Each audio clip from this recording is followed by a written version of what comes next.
नमस्कार, म चाहिँ अहिले यहाँ ओखलढुङ्गा जिल्लाको स्रष्टा पार्कमा छु गाइज। यहाँहरू हाम्रो ओखलढुङ्गा जिल्लाको एकदम महत्त्वपूर्ण व्यक्तिहरू हुनुहुन्छ।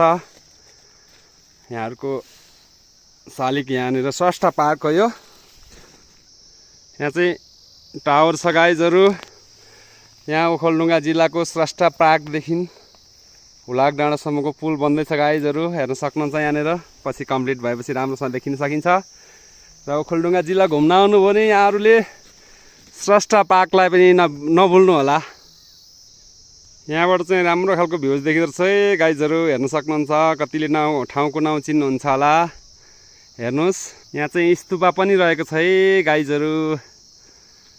कति रमाइलो छ, हाइटमा छ, हेर्न सक्नुहुन्छ। यहाँबाट देखिने भ्यूजहरू यो चाहिँ ओखलढुङ्गा जिल्लाको स्रष्टा पार्कबाट देखिने भ्यूहरू एकदम मनमोहक छ गाइजहरू।